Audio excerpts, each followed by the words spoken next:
So I'm joined with Harrison from Peace. Harrison, how are you? I'm absolutely fine. Very good. Good. Is it your first time playing Leeds Fest? Yeah, first time playing it. We did live at Leeds, but this is our first Leeds Festival. You've had quite a quick rise to fame, really. Like a couple of tracks floating about on the internet. I remember getting Follow Baby probably near 2 years ago now, but the album's come out, and now you're on Enemy stage at Leeds. Like, how does it feel to finally get there? It feels really good. I was thinking, like, because it feels a lot slower than I guess it actually is. And I guess before we actually recorded anything, we'd done like a year's touring before that, and it feels like it's been a long time coming. I mean, it's one of the only things I feel like maybe we deserve. I think we've put in a lot the work that would deserve this kind of set on the Enemy stage, and yeah, it feels like it's a real the timing and everything just feels very natural. So you played Reading yesterday. Yeah. Obviously the sister festival. How was it? It's really good. We've only done these sort of stages a few times, so it was good. There were a few things which we had to go wrong basically, and then What went wrong? What happened? I basically got a new guitar amp which I didn't understand, and it was all a mess at the beginning of the set, but now it's quite good in a way. It's almost like that everything that went wrong could have gone wrong, so today's going to be... So do you have no nerves now? I feel the best I've felt before a show for a long time. It's all of the nerves of the whole weekend and everything's gone now. I feel amazing. Well, you've got like bands that you've kind of been almost grouped with the whole B-Town movement, like Swim Deep playing as well. Is that a blessing, or can it kind of be a blessing in disguise, do you think?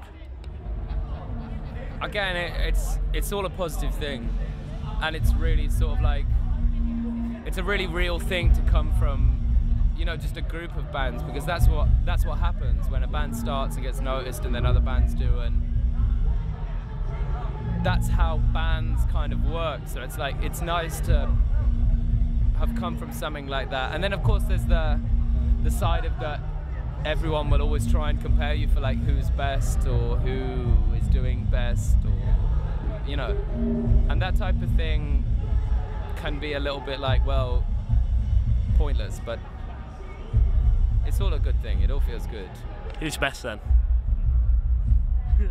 No, I think we're different in different ways. I think we've played live a lot more than anyone else who came out of that sort of time did.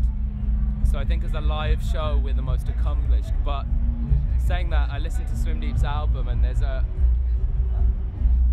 when we recorded our album live because it seemed logical, but theirs has a really, it sounds amazing as a record. And I think our record sounds a bit live. I mean, I don't even want to put them against each other. They're very different things, but you know, I wish we could have got some of that, like, really real, I don't know.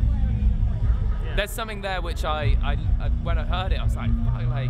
So is that maybe something to look at for the second album? Yeah, well, that's something we can sort of take, is that on this album we're going to actually think more about how everything sounds and not just the songs, and maybe pay more attention to making it sound, do things that you can't do live on a record, I guess. We didn't really think about that, we just recorded it as we were playing. But definitely next time I think I'd think about the fact that we are actually recording stuff and you can do things which you can't do live. I was speaking with Miles Kane after you toured with him a bit on the Enemy tour, and we were both wondering, like, why was California Days never released as a single, never had like a big push release? I guess that's kind of our fault. Basically, whenever something like California Days felt so... It was like the most real song we wrote, and there's something when you're really pleased with something, I don't know, it's like, it's not going to be like a... I don't know, it just felt good to... We did release it on vinyl, and we did on Record Store Day, which was something that we wanted to do, but we just felt giving it the big push. Yeah, exactly. It belongs to us, and it belongs to the people who really care about us and get that vinyl on Record Store Day, or who love that song. It's on the end of the album. It's, you know, I know that all the singles are up the top of the album and all the radio stuff, and it's kind of something for the people who really have been with us a long time and really connect with the song. And I think it makes it almost not exclusive, but there's something, you know, it really belongs to people who care. Yeah, and and it's good to give them a real song, not like a B-side. Yeah. To be like, oh well, I know the B-side, you know, which are usually songs that just aren't as good, or I don't know. It was like we wanted to save one of our best songs for the people that really, really had invested in us as a band, and I guess. Because you have a lot of those, don't you? You have some real hardcore fans that follow you about. Yeah, and you know, we chose to make a lot of songs not singles because as an album and as a band, we wanted there to be like a lot of substance when you get through the first. Yeah, you could, if you love the singles or whatever, and then when you get really and you really invest in us and, you know, become part of it, we want there to be some, well, the stuff that really, I don't know, holds more value to be at that point, rather than putting all of our stuff, which is that we think's the best, up front and sort of, I don't know. Okay, well, with all these hardcore fans that are almost a bit boy band-esque, have you been in the signing tent and had to sign any really weird things? I've just come from the signing tent. Someone stole my sunglasses. Really? But I'm fine with that. I'll think of them as a gift. It's always a lot of tea towels today. That's a weird one. Yeah. Because it's just going to get wet. Yeah, I probably signed 6 or 7 tea towels today. So before you were playing festivals as you are now, were you big festival goers as a band? Yeah, actually, we really were. What is your favourite festival? I'm trying to think.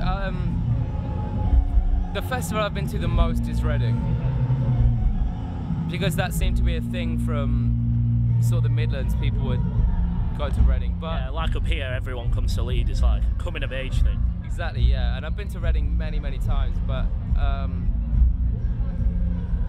got good memories from Reading. I really like Festival. I've only been once though. But I guess sort of favourite, I'd have to say Reading, which I imagine is a similar thing to Leeds. Yeah, it's exactly the same. Yeah. So because we're in Leeds, I've got a little game to end on. Okay. It's called Leeds or Lies. Okay, I like this. I've got 10 things. Yes. And some are from Leeds, and you'll say Leeds if you think they are, and some are not from Leeds, so you'll say Lies. Okay, cool. Are we good to go? Yeah. Number 1 is Scary Spice. Leeds? Yes. Yes. Number 2 is the fold down chair. Lies. Lies, correct. Number 3 is the non-stick frying pan. Non-stick frying pan. Leeds. Lies. I went, you know what, I was like, that has to be a lie, and then I was like, maybe he's trying to fucking Number 4 is the mousetrap. That must be Leeds. Leeds, correct. Number 5 is the post-it note. The post-it note. Lies. Lies, correct. You're doing well. Yeah. I'm pissed off about my one though. It's alright, you can get 9 still. Number 6 is concrete.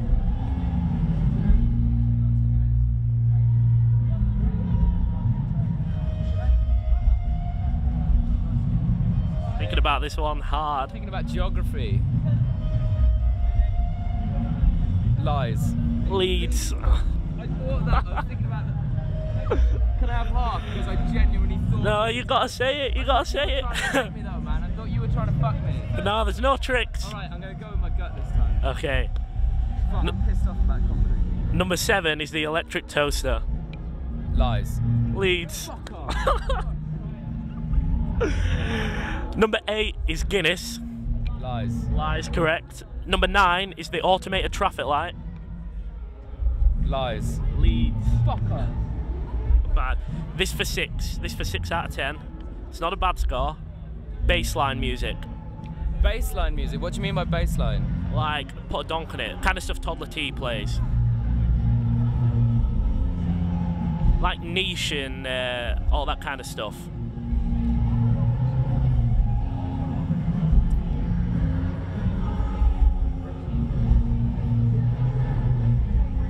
I don't know, I kind of... Listen, I'm gonna go with lies, but correct, it's lies. It's from Sheffield, so it's close. yeah. Well, 6 out of 10 isn't a bad score. There were two answers which I wanted to say Leeds, but I thought I was trying to think too much about how this quiz was written. So your advice for anyone playing Leeds or lies in the future is just go with your gut. Go with your gut and stop trying to think that everyone's trying to fuck you over, man. Like, You seem really disappointed. You know what? As soon as you said this, I was like, I'm gonna put 100% in.